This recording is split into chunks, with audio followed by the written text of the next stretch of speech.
We have created this idea of the American dream, this idea that you do everything right, you get into a home, it appreciates in value, you build a nest egg, you participate in society, and you'll be rewarded. And that's a very optimistic, nostalgic, positive, in many ways, vision of what America can be and should be. But it's not reality. And it's not reality for millions of people today. It's a good story we tell ourselves. You could ask 100 Americans, what is the housing crisis? And you'd get 100 different answers. What you wouldn't get is a lot of people disagreeing that there is one and we are in one. There's a pervasive sense that something is broken with housing. And it's not just that the rent is too high. It's precarity. It's people feeling squeezed, people in too much debt. It's people who can't live where or how they want to live. People who can't move where they want to be for a job or to be close to family. Our housing system is broken. In maybe the wealthiest time and the wealthiest society in human history, so many of us feel poor or feel constrained because of housing. Prior to the Great Depression, when someone bought a home, they had to have 50% down payment, 50%. And that was because they were buying a home from a local bank. And local banks had to have a lot of hedges on their risk. In fact, when you went to get a house loan, that loan was going to be a 3-year or a 5-year loan with a big balloon payment on the end. Banks, local banks particularly, can't take long-term interest rate risk. When prices started to drop in the Great Depression and those balloon payments came due, people who could make the monthly payment, who could afford to stay in their home, couldn't come up with the large amount of cash that was needed to pay for that equity decline that they had when prices went down. And so the bank was forced to foreclose, kick people out of their homes, and seize their property. What does the bank do with a foreclosed home? They don't keep it on their books. They got to get rid of it. They need to try to make their money back. And so all of a sudden, banks are now selling foreclosed homes onto a declining housing market. This created a downward spiral in prices, a deflationary spiral. The federal government came in and stopped this downward spiral by doing a number of very simple, basic things. First, they took people who had been foreclosed on and they said to the bank, don't sell that home. We'll refinance it for the person who's there. And we'll do it over a longer window, maybe a 10-year, 15-year, eventually a 20-year window. So people could afford to make the payments, build some equity, and stay in the home.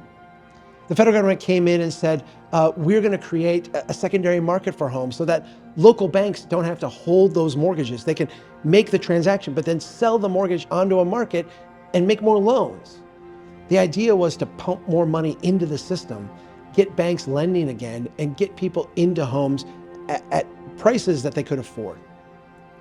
This stopped the downward spiral of the Great Depression and really in many ways saved the economy. It was a very compassionate, I would even say a moral thing to do for an economy in crisis. At the end of World War II, when all these GIs were brought home and demobilized, all these industries of war were shut down, the economists at the time were freaked out. They were worried that we were just going to slide right back into a second version of the Great Depression. There was nothing fundamentally different about the economy in 1945 as there was in 1935. Yet, that's not what happened. What happened is we took all of this capacity that we had. We took all of the wealth that we had accrued in selling things to fight wars to the rest of the world. We had all this oil, we had all this land, we had this kind of culture united against common enemies. We took all of this capacity that we had and we put it into building a new version of America. We took the tools that we developed in the Great Depression to keep houses from falling, and we flipped those tools around and said, we can make housing prices go up by using these set of financing tools. And in doing that, we can create a broad middle class, we can grow the economy, we can create lots of jobs, we can turn cities into machines of growth that would power the entire economy. We still look back at the decade at the end of World War II as this kind of nostalgic period of time, this period of, American greatness. In fact, listen to our politicians today, and they will talk about how do we get back to what we were at the end of World War II. This kind of one moment in time when it seemed like everything was possible. For decades, whenever the economy got into difficult times, there was a very set formula that we would use. We would lower interest rates. We would pump money into housing. We would create more infrastructure spending. We would do things to get that machine of growth that we saw in our cities going again. This was the way we saved ourselves. We created jobs. We expanded the economy. This worked so well that by the time we get to the early 2000s, we had started to blow what essentially was the fourth sequence, but the largest to date, housing bubble. It was this massive, massive expansion. And it's interesting because after this bubble burst, after the whole economic crisis of 2008, we started to talk in terms of a housing recovery. How do we recover the economy? How do we recover what was lost? Yet at the same time, we look back, and economists everywhere, you and me, like the common vernacular was that 2000 to 2008 cycle was a housing bubble. How do you recover to a bubble? How do you restore the unsustainable? How do you get your mojo back when it was all fake and not real to begin with? That's been the project that we've had over the last 15 years. And we did it in this strange demographic moment where millennials were coming of age, where they were this massive generation, kind of the echo of the baby boom, coming of age, ready to buy homes, ready to move into the prime of their life, where home builders, scared off by the huge declines, many of them wiped out and out of business, retrenched and stopped building homes at the rate they had been building them before the financial crisis.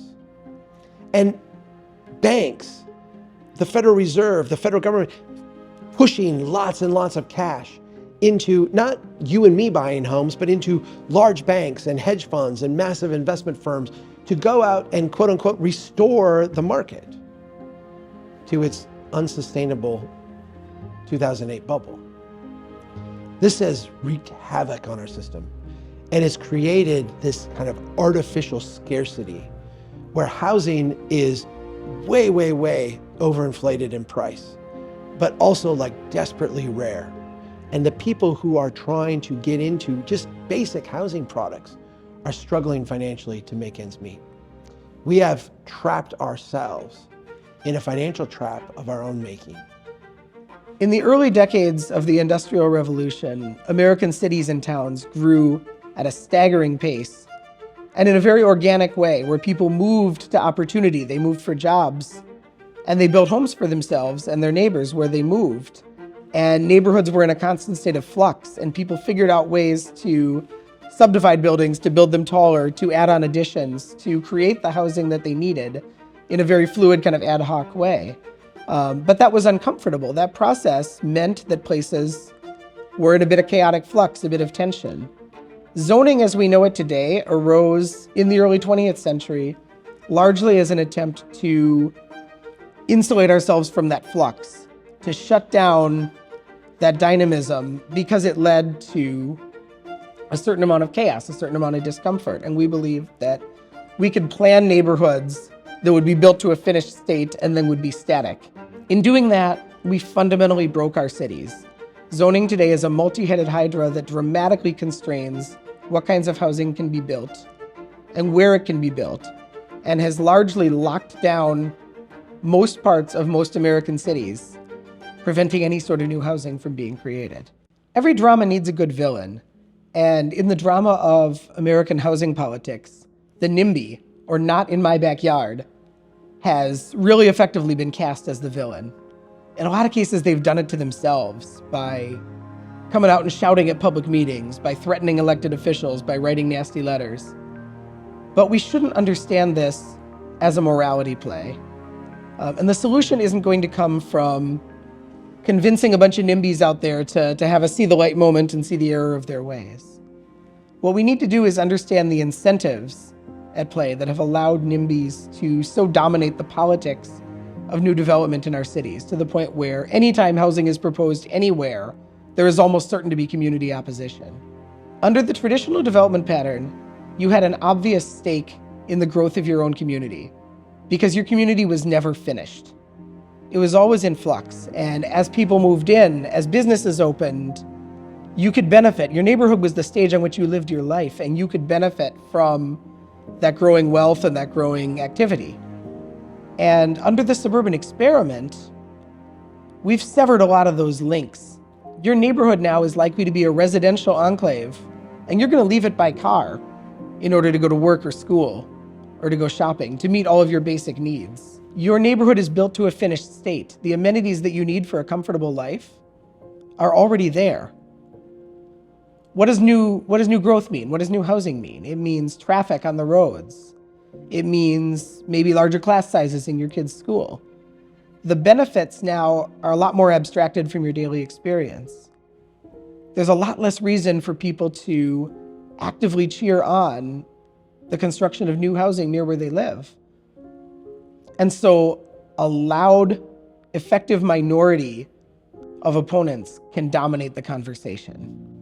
We are in the beginnings of a policy revolution. For over 50 years, essentially no American city meaningfully loosened the rules that govern what kind of housing can be built and where. And in just the past 10 years, we've started to see a tidal wave of cities relaxing these rules, particularly in two areas: apartment bans or exclusive single-family zoning, and parking mandates. A growing movement of Americans recognize that our housing system is fundamentally broken in this country, and that what we need is to relax the straitjacket a little bit, to allow cities room to breathe, room to grow, room to respond to feedback, a little less planning, a little less control. And that benefits all of us in ways that may not be immediately obvious. Because when a new apartment is built and I move into it, somebody is going to move into the place that I moved out of. And that person moved out of another home and created an opening for someone else. It's like a giant game of musical chairs. And what happens when we create a lot of abundant housing in a lot of different neighborhoods, in different styles, at different price points, is that our cities can breathe again. Our cities can become the complex systems that we know they need to be. One thing you hear a lot if you get involved in your local housing politics is, we don't need more high-end market rate housing in this community. We need affordable housing. And what the people saying that usually mean is, we need housing that is functionally the same as market rate, but we're going to subsidize it to make it affordable for people on a low income. And the problem is that right now we don't have any mechanisms to scale that up to the actual dimensions of the problem, not even close. In fact, what we have is a lot of policy kludges, a lot of systems that extract a little bit of excess profit off of an overly expensive, off of an overheated housing market, in order to create a tiny pittance of units for people who can't afford that market rate. This is not going to get us out of our housing crisis. And we do need to have a conversation about how do we subsidize housing for people who are truly low income, who truly can't afford what it costs to provide a home in this country. But that conversation becomes way easier and way more productive when we have a functional, responsive market that is able to meet the housing needs of almost everyone. A lot of people are going to be looking for a solution to these problems. Chuck, how do we solve this? In fact, our publisher wanted to have the subtitle of the book be the Strongtown Solution to the Housing Crisis. One of the things that we not just recognize at Strongtowns, but like feel in our bones, is that there is no simple solution to this complex set of problems. What we need to do is we need to create feedback loops within our cities, these cauldrons of innovation that allow people to respond to stress, respond to challenges, respond to opportunities in novel ways.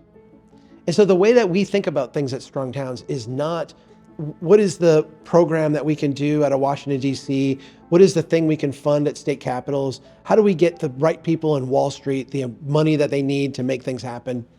What we say is, how do we give people the tools, the flexibility, the capacity to respond to the stress that they are feeling? When it comes to housing, we need to build tons of units. We need to build lots and lots and lots of housing. But that building of housing is not going to be delivered by a handful of Wall Street firms. It's not going to be delivered by a handful of big, large building companies. It's not going to be something that comes out of a particular housing bill. It's going to be something that a lot of people need to do at the block level in very tactical, very nimble kinds of ways. These are things that cities, local leaders can bring about on their own. They don't need permission, they don't need legislation, they don't need large infusions of capital. This is actually stuff that we can do today in our neighborhoods on our own, if we step back and recognize how much power and capacity we actually have. Prior to the suburban experiment, American cities grew really fast at rates that are almost unfathomable today. And they didn't do it through top-down master planning and large-scale home builders. They did it through what we could think of as a swarm of small-scale developers buying up individual properties, building individual houses, but many of them working in many neighborhoods all at the same time. That is what we need. We need to release the swarm of incremental developers to meet our 21st century housing needs. And this means more than just loosening zoning to make it legal to build these homes again. We need to rebuild an ecosystem of developers, of tradespeople, of local bankers who understand their market, of all of the support systems that are necessary for a small-scale developer to actually be able to complete a small-scale project. If we can do this, we start to see momentum that snowballs. I've met families in Detroit that live in $15,000 homes. They're paying enough in rent every month to, in a sense, purchase that home in a couple of years. But they're unable to purchase the home. Even though it was sold at auction, sold at foreclosure, they're not there at the table. They're not able to buy that home. Not because they can't afford it, but because there's no mortgage product to buy it. There's no one ready to write a 30-year loan on a $15,000 home. It's absurd. Like, no one would do it. The local bank can't make any money. The larger banks can't make any money. So the product isn't offered, even though there's tremendous demand for it. There's no mortgage product for that backyard cottage. There's no mortgage product for the widow living in the 5-bedroom home who wants to take one of her bedrooms and turn it into an efficiency apartment. There's no financing mechanism for that, even though there's massive, massive demand for it. Local governments have lots of capacity to finance things. Philanthropy has a lot of capacity to finance things. We can, partnering with local banks, co-sign loans, help make down payments, do things that we do often for corporations in terms of tax subsidies and tax abatements. We can do those things for housing very, very cheaply, very, very affordably, without spending a lot of money. Local governments and philanthropy can spend pennies on the dollar of what are being spent today on massive housing subsidies to create entry-level products that will not only anchor the market at price points that people can afford, but will get lots and lots of units built very, very quickly. Ultimately, it's about rejecting the notion that we can plan for permanence, that we can build static communities of which we are passive consumers, and that that's going to be a path to permanent prosperity. And in its place is something maybe a little more scary, but also more exciting. That if we allow our communities to breathe, if we allow regular people to participate in the creation of housing, in the incremental evolution of their neighborhoods, if we lower the bar to entry to being part of the solution, what we're going to find is that we live in places that better meet our needs. We have homes that better meet our needs. And we've achieved that not through some top-down program or plan, but through the millions of incremental actions of all of us. We can build strong towns. We can build lots and lots of housing. We can break out of this housing trap. We've got to do it with intention, and it's got to be us. It's not going to be someone else doing it for us.